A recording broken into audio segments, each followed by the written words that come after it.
Have you ever met someone who seemed ordinary at first glance?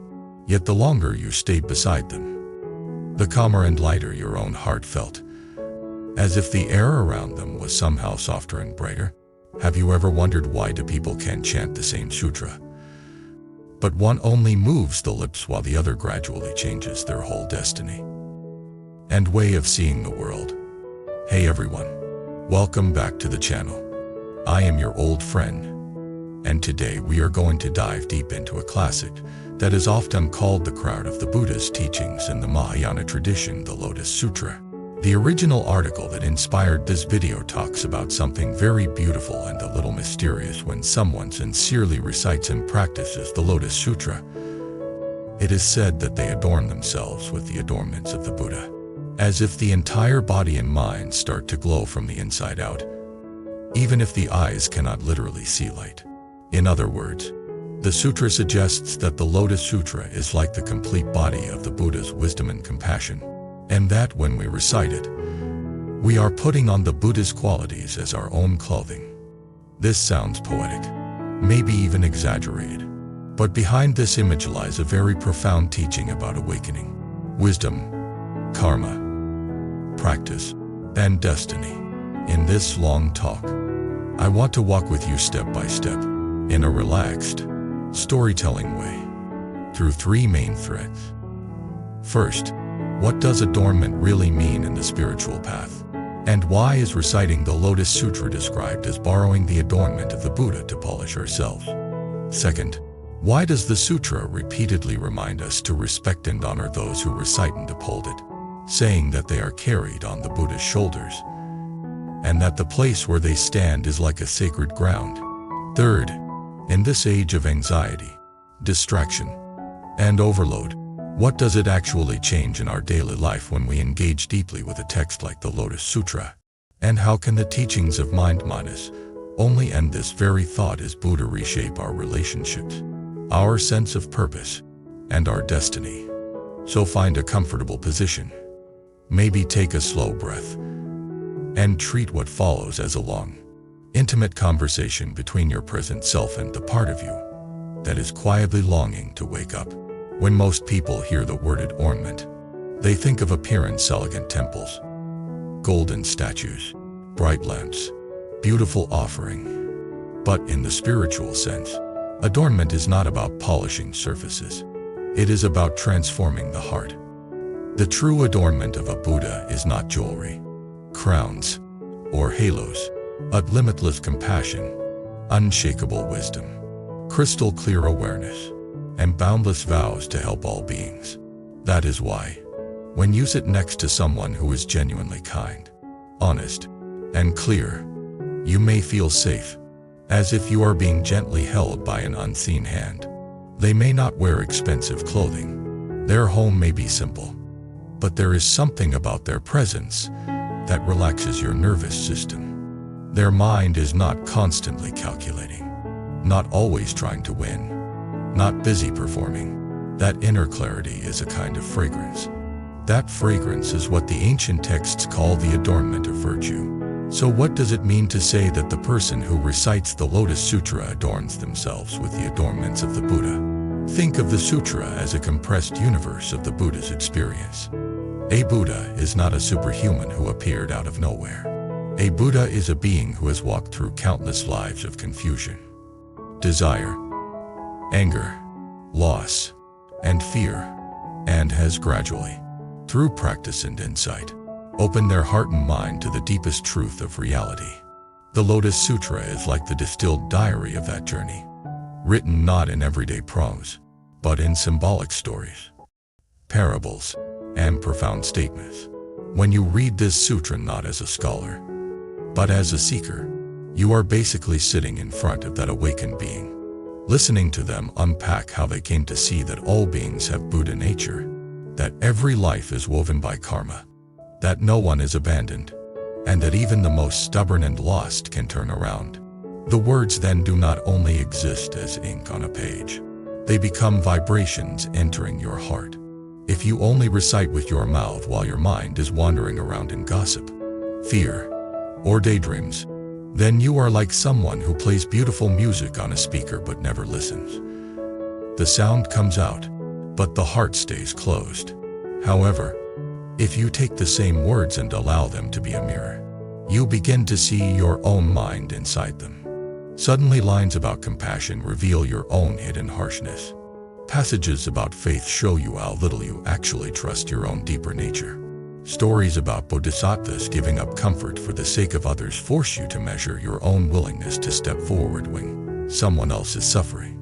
In that moment, the sutra is not something outside of you. It is like the Buddha knocking on your chest from within, saying, "Wake up, this is you." And this is where adornment truly begins. Because adornment in the path is not adding something fake on top. It is wiping off the dust to reveal what was always pure underneath. Imagine your mind as a clear, luminous mirror, but covered with dust, fingerprints, and stains from years of anger, jealousy, greed, and self-minus doubt. You do not need to install a light inside the mirror. You need to clean it. Every time you genuinely recite a line with awareness, reflect on it, and then try to embody it in your next decision, you are wiping one small patch of that mirror. You argue less. You listen more. You notice your intention before you speak. You catch yourself when you want to hurt someone with a sarcastic remark, and choose a gentler sentence instead. From the outside, nothing dramatic happens at first. You still go to work, still do your chores, still get tired. But layer by layer, your way of reacting changes. You slowly shift from being controlled by habit to being guided by wisdom. That slow shift is the real glow. It is not the glow of fanaticism, not the glow of spiritual arrogance, but the quiet brightness of someone whose mind is less polluted, whose heart is less clenched. The Lotus Sutra uses a very vivid phrase for those who truly accept. Recite, write, explain, and share it. It calls them people who are carried on the shoulders of the Buddha. What does that mean? Think about the symbolism of shoulders. When a parent carries a child on their shoulders, they are both protecting and elevating the child. The child sees further, feels safer, and rests on a strong support.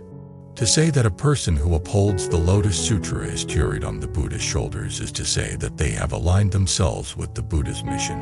They are not just seeking personal peace. They are volunteering to help spread a way of seeing that can free many hearts. They are not perfect. They still have their own karma and issues.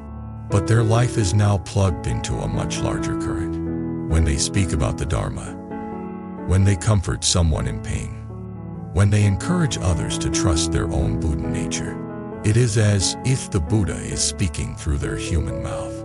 That is why the sutra repeatedly urges people to respect such practitioners, not because they are superior individuals, but because they are carriers of the living teaching. It says that where such a person stands, that place becomes like a sacred hall, where they sit and share. That is like a Buddha's teaching seat. This is not superstition. It is an invitation to develop reverence for genuine wisdom wherever it appears. Think about your own life. Perhaps there was a teacher, a mentor, a grandparent, or even a stranger on a bus whose one sentence turned your life around. Maybe they told you, "You deserve better," and you finally left a toxic relationship. Maybe they said, "You can change," and you stopped using your past as an excuse. Maybe they quietly told you, "Try meditating for 5 minutes each morning," and it opened a door you never closed again. In that moment, they were, in a sense, carried on the shoulders of all the wisdom and compassion they had received, and they passed it on. To honor them is to honor that wisdom, not their ego. The Lotus Sutra's emphasis on honoring those who recite. It is really about training us to recognize and cherish any person in whom awakening is actively growing. Of course, there is a danger here. The moment someone hears that recite RS of the Lotus Sutra are precious, they might start to puff up. They might think, "I am special. I chant the Supreme Sutra. People should respect me." The ego loves any excuse to build a throne. That is why authentic teachings always pair the idea of adornment with humility. True adornment is not an arrogant glow. It is a soft light that makes other people feel seen, not overshadowed. Think about the difference between a person who says, "Look at how pure and devoted I am," and someone who barely talks about their practice, but in a crisis quietly steps forward to help, without drama. The first is noisy yet strangely empty. The second may seem ordinary, but when catastrophe hits, they are the calm center. Which one feels more like real spiritual radiance? In traditional imagery, there are many kinds of offerings used to honor the Buddha and the Dharma flowers. Incense, fragrant oils, banners, canopies, musical instruments, garments, and various foods. On the surface, these are just ritual objects, but each of them can be understood as a symbol of an inner quality. Flowers represent the blossoming of good karma from good intention. When you patiently plant seeds of kindness, generosity, and restraint, those seeds eventually mature into the flowers of peace, trust, and opportunity. Incense symbolizes the fragrance of morality and meditation. A person with a clear conscience and a steady mind naturally emits a kind of invisible aroma that others feel as reliability. Precious necklaces and ornaments symbolize accumulated virtues. Each bead is like a single act of goodness, and strung together, they form the adornment of your life. Clothing represents patience and protection, the willingness to shield others from harm, to tolerate their imperfections, to keep them warm in cold times. Food symbolizes the joy of wisdom, the nourishment of understanding. True joy does not come from stimulation, but from seeing clearly. Music symbolizes praise and expression, all the ways we can creatively share the truth and uplift tired hearts. When a practitioner makes offerings to the Lotus Sutra with these objects, the deepest meaning is not, "Let me bribe the Buddha to give me blessings."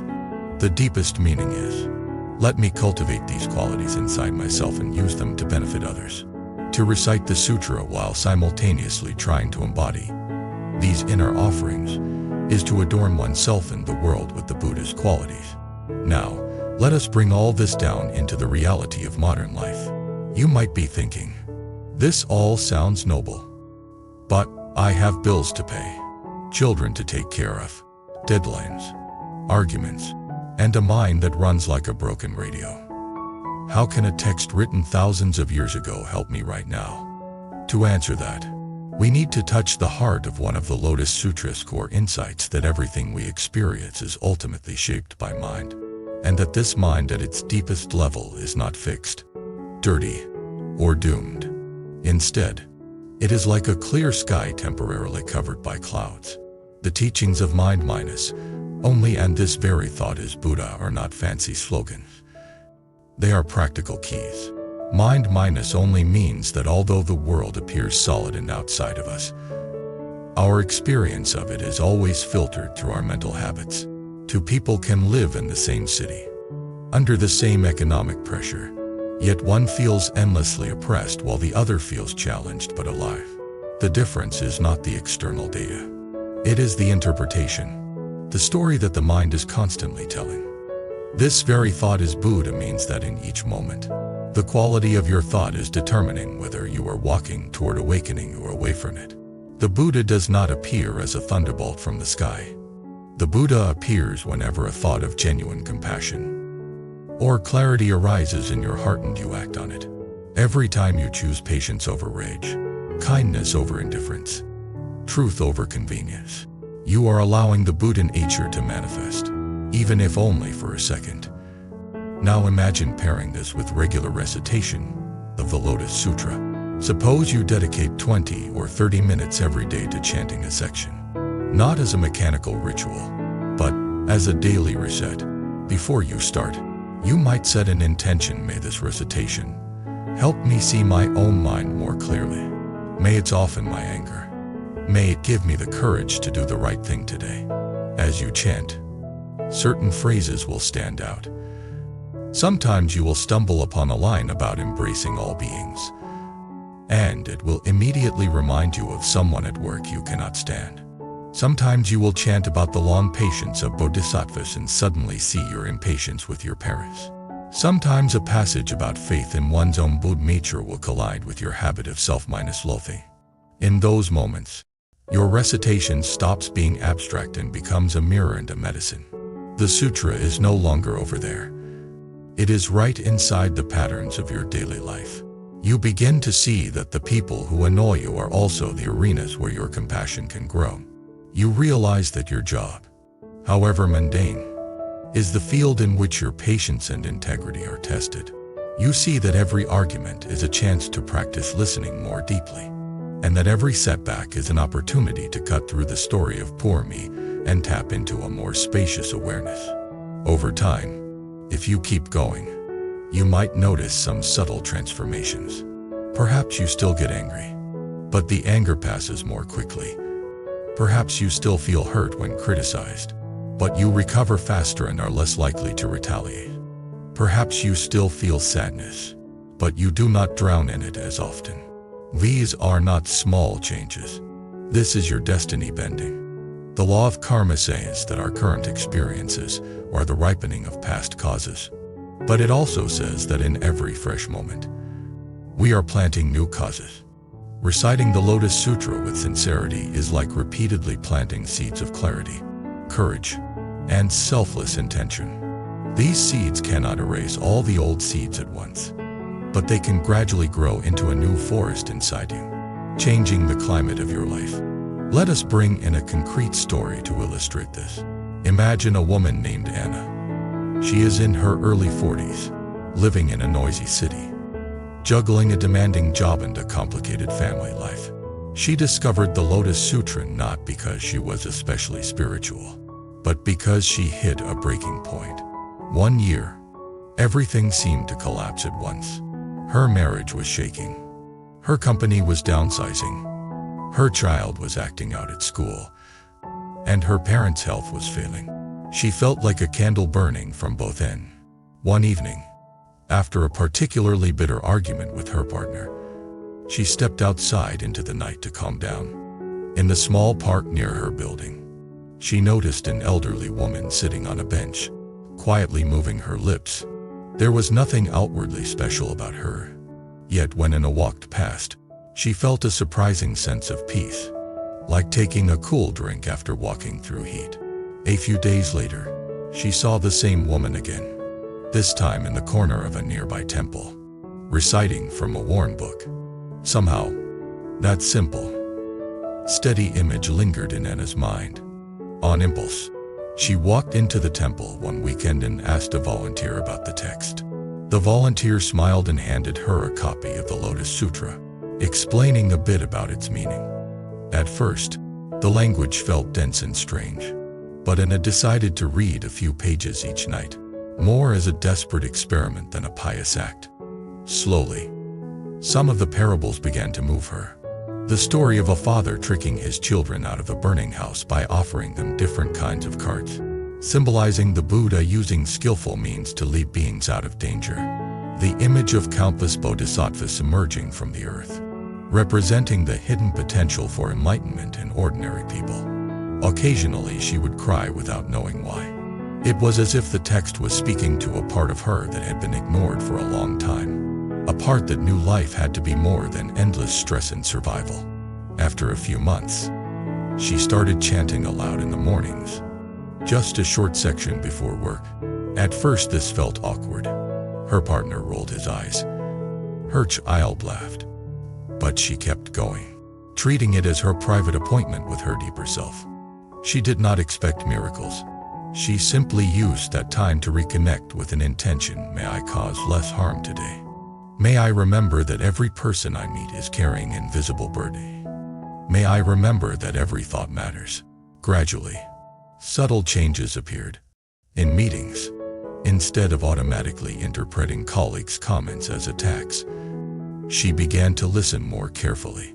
She realized that some of her constant defensiveness came from her own insecurity, not from other people's malice.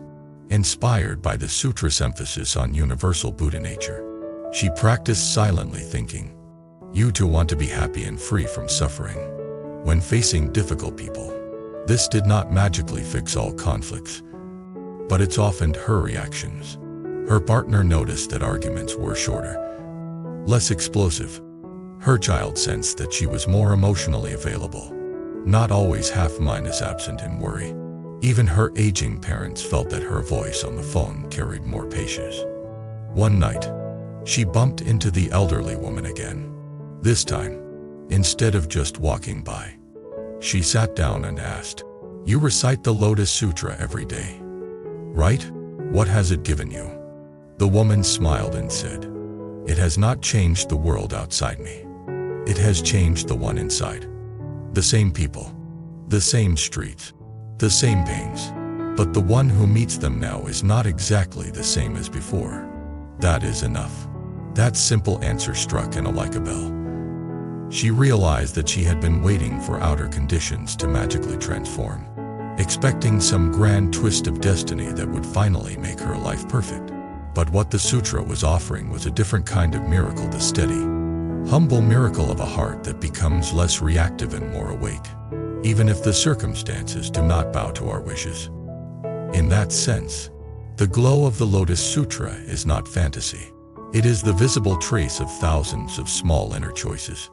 Others may or may not see literal light around your body, but they will feel something a little more warmth when they come near, a little more honesty in your eyes, a little more courage in your voice. At a deeper level, the Lotus Sutra also speaks to destiny. It repeatedly affirms that every being has the capacity to become a Buddha, and that even those who seem farthest away are actually on the path, though they may not know it. This means that no matter how painful your past, no matter how heavy your karma feels, your story is not fixed. The seed of awakening is already planted. The question is whether you water it. We often think of destiny as something written in stone, a script handed to us by fate. But from the perspective of karma, destiny is more like a garden. You may inherit a certain plot of land, some areas rich, some rocky, some full of weeds. You cannot change the soil overnight, but you can choose what you plant today, how you tend it, and what kind of landscape you create over the years. Reciting and embodying the Lotus Sutra is like choosing to cultivate a garden of wisdom and compassion in the middle of whatever land you received. You pull out some weeds of resentment. You plant flowers of gratitude. You build pathways of discipline. You dig channels so that the waters of insight can flow. And slowly, the climate of your inner world changes. As it does, the way you meet outer events changes, and thus your future branches into different possibilities. This is how practice reshapes destiny, not by erasing all storms, but by shaping the one who walks through the storms. So when we hear that reciting the Lotus Sutra makes the whole body glow, we can understand it this way. The body here is not merely flesh. It is your whole presence, your thoughts, words, and action. The glow is not neon light. It is the subtle radiance of a mind that is learning to respond rather than merely react, to care rather than to blame, to see others as companions in suffering rather than as enemies. In the end, this is what adornment means. You are adorning your life not with trophies, but with qualities that cannot be stolen by illness, financial loss, or old age. Your compassion does not rust. Your wisdom does not depend on your job title. Your capacity to forgive does not age. Before we close, let us circle back to you, the one listening right now. Maybe you have never read the Lotus Sutra, or maybe you have chanted parts of it for years. Maybe you are simply curious about spiritual practice, or maybe you are already walking this path quietly. Whatever your situation, the heart of this teaching points to one simple invitation: treat every day as a chance to polish your own inner adornment with awareness. You do not have to begin with grand vows. You can start with very small, very concrete steps.